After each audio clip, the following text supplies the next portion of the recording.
অহংকারের চূড়ায় পৌঁছলে পতন ঘটে স্বৈরশাসকদের। ফেরাউন নমরুদদের মতো করেই মার্কিন প্রেসিডেন্ট ডোনাল্ড ট্রাম্পের পতন হবে, এই হুঁশিয়ারি দিয়েছেন ইরানের সর্বোচ্চ নেতা আয়াতুল্লাহ আলী খামেনি। শুক্রবার রাষ্ট্রীয় টেলিভিশনে দেয়া এক ভাষণে ইরানের সর্বোচ্চ নেতা বলেন, মোহাম্মদ রেজা শাহের মতো স্বৈরশাসকদের পতন ঘটেছে। ডোনাল্ড ট্রাম্পকেও তার অহংকারের জন্য পতন বরণ করতে হবে। ইরানের সর্বোচ্চ নেতা ইরান জুড়ে বিক্ষোভের জন্য পশ্চিমাদের দায়ী করেন। বলেন, বিদেশিদের মদদে ইরানকে অস্থিতিশীল করার চেষ্টা চলছে। তবে যতই অস্থিতিশীল করার চেষ্টা করা হোক, তেহরান পিছু হটবে না। আয়াতুল্লাহ আলী খামেনি বলেন, ইরান মানুষের রক্তের বিনিময়ে প্রতিষ্ঠিত একটি দেশ। ধ্বংসাত্মক কর্মকাণ্ডে জড়িত পশ্চিমাদের সামনে কখনোই মাথা নোয়াবে না ইরান।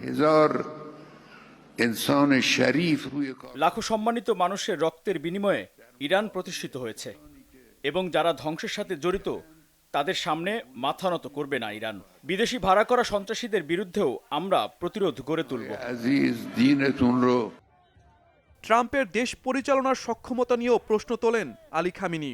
বলেন, যুক্তরাষ্ট্রের অভ্যন্তরীণ সমস্যারই সমাধান তিনি করতে পারছেন না, অথচ কিছু দেশ ও মানুষ ডোনাল্ড ট্রাম্পকে খুশি করতে নানা অপকর্ম চালাচ্ছে। বিদেশি ভাড়া করা সন্ত্রাসীদের বিরুদ্ধেও আমরা প্রতিরোধ গড়ে তুলব।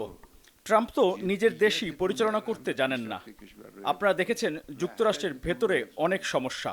সক্ষমতা থাকলে তো ট্রাম্প সেই সমস্যাই আগে সমাধান করতেন। পশ্চিমাদের ষড়যন্ত্র রুখে দিতে যুব সমাজকে ঐক্যবদ্ধ হওয়ার আহ্বান জানান আয়াতুল্লাহ আলী খামেনি। বলেন, যুব সমাজ ঐক্যবদ্ধ হলে একটি জাতি যে কোনো শত্রুকে পরাজিত করতে পারে। Shahid Arafat, Bangla vision, news desk.